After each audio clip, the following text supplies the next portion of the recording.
What's up guys, I'm Nick, and this is Build Dad Build. And on this episode we're gonna learn how to distress wood, aka age it like a fine wine or a cheap hooker.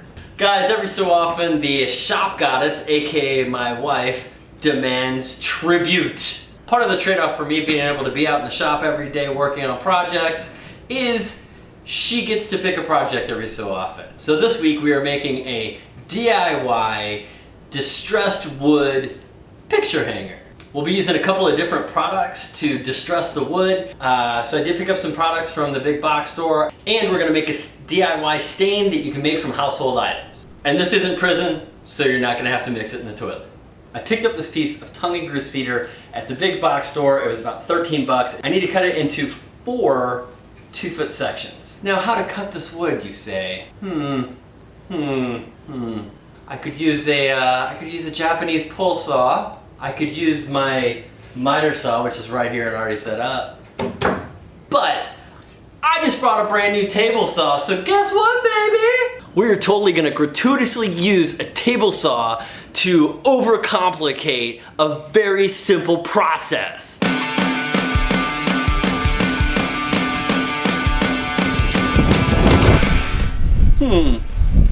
It appears to be missing something.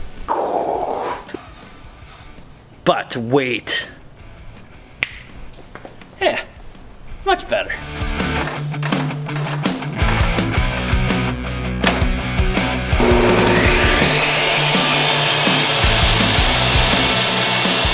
Totally kidding. Don't try to cut a board like that without a crosscut slant. I just wanted to show off the saw.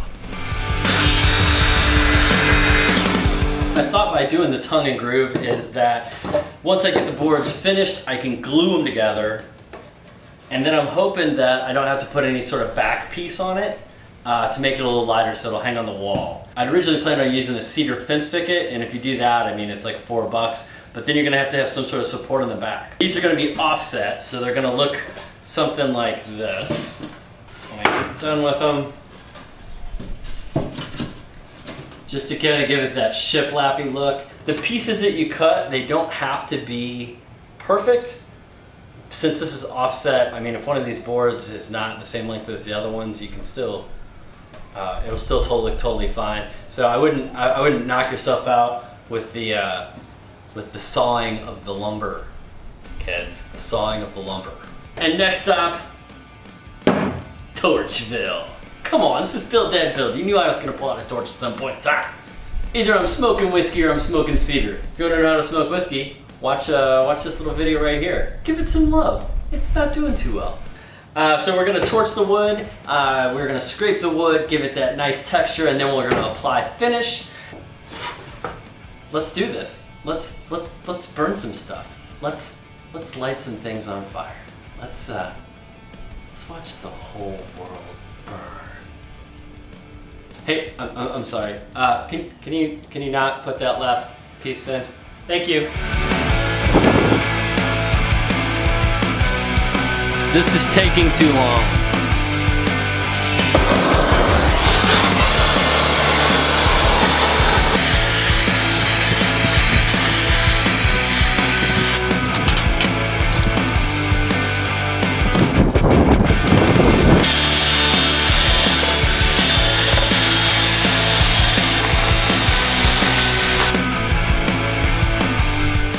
Okay, so here we are, and this is what this looks like now. Let me show you one. It looks pretty good just like that, doesn't it? Tell you what, these little brushes are like 15, 16 bucks on Amazon. I'll link to them down below. Probably one of the better investments I made on the cheap. But yeah, they're just nylon brushes, and they go on the end of your drill. Woo! And the gray one is a little bit more aggressive than the orange one, and I think there's a blue one. I've never used a blue one. So that right there is what you look like right now. There's definitely some texture going there. Smells delicious. Anytime you get to burn cedar, oh, it's so good because it has just such a good smell. So next we're gonna finish them, and like I said, we're gonna do a couple of different finishes. I have a Varathane whitewash. I also have a weathered gray wood stain. There's always the old standby, the sun bleached. Everybody loves the sun bleached. And then we're gonna do a DIY stain as well. And the DIY stain is just a combination of steel wool and vinegar. So you might even have these just laying around the house. Here's how you're gonna make it. You're gonna take a piece of steel wool, or two. I usually go with the 000, the finer the better. You're gonna put it in a glass jar. You're going to take your vinegar and bam, that's it. Okay, now you're gonna set this on a shelf for about 2 days. Don't cover it, you want the gases to escape. If you're worried about critters getting in it or dust or dirt or whatever else you're doing in the shop, you guys take the lid and just kind of put it on there 3/4 of the way. Maybe cover it with a rag or something, just don't seal it. Now, through the magic of video, I made one 2 days ago. So this is what it looks like after the fact. I never knew this until I did it, but the steel wool actually dissolves into the vinegar. So check this out. So this is not a homeless man's toilet. Oh buddy, use a 5-gallon bucket, it'll last longer. This is what you wind up with after the steel wool has dissolved into the vinegar. And you'll have a nice little skim coat on top. You see all that grossness? We're gonna pour this out because we wanna cut this a little bit. We're gonna cut this with a little bit more vinegar. When we pour that out, we're gonna just pour it through a towel and kind of filter some of that stuff out so we just don't have that slopping around on our wood. Because nobody likes it sloppy. Or do they? So I just have a smaller mason jar with a wide mouth. Take that guy, grab a paper towel, and I'm just gonna form a little dumper right there, a little dumpy. And then we're just gonna pour this through, and we're really hoping for quicker picker upper here because we don't want this to break. All right, and then I'm gonna dilute that with just a little bit more vinegar. About a 2-to-1 ratio there, like another half that amount of vinegar-ish. Okay, who wants to stain? I want to stain, I want to stain. Come on guys, there's no enthusiasm.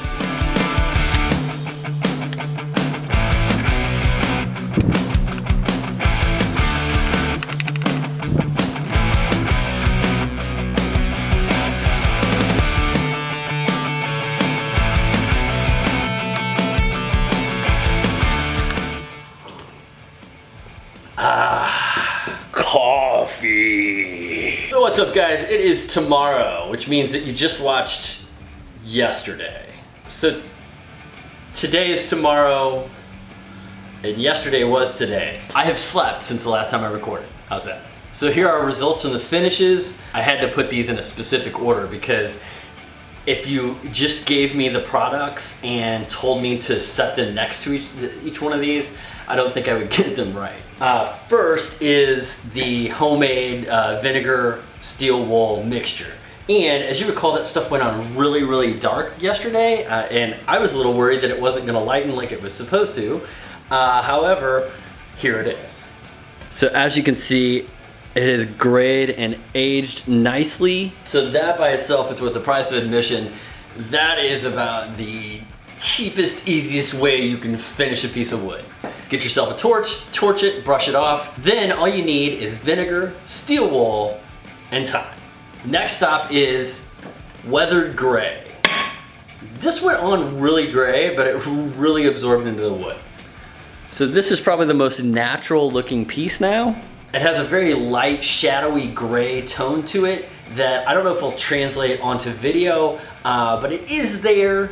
It's just not very prominent. Our next piece is the whitewash stain. It looks like this. It's got a good depth to it and it's got a good range of color. All in all, I would say it's super sexy. I don't know if I'd say that. And last, but not least, hold on a second. Oh, coffee, so good. Last but not least, we've got our old friend sun bleach stain. This definitely added some good dimension as well in a completely different way than the whitewash did, but I think that turned out pretty well as well. Okay, so next step is I'm going to piece these together and get them glued up. So I kind of want to go alternate dark and light. There's really going to be about 2 inches of overhang over each slat. One problem I may run into, and we'll see how this goes when I start to glue it up, is When I was burning these, the groove part of the tongue and groove really like to catch on fire and kind of burn away to a certain degree. So in some areas, it's almost completely burned off. So I don't know if just running a bead of glue and sticking them together is going to be enough. I may still have to run furring strips. We will find out now. Let's do this.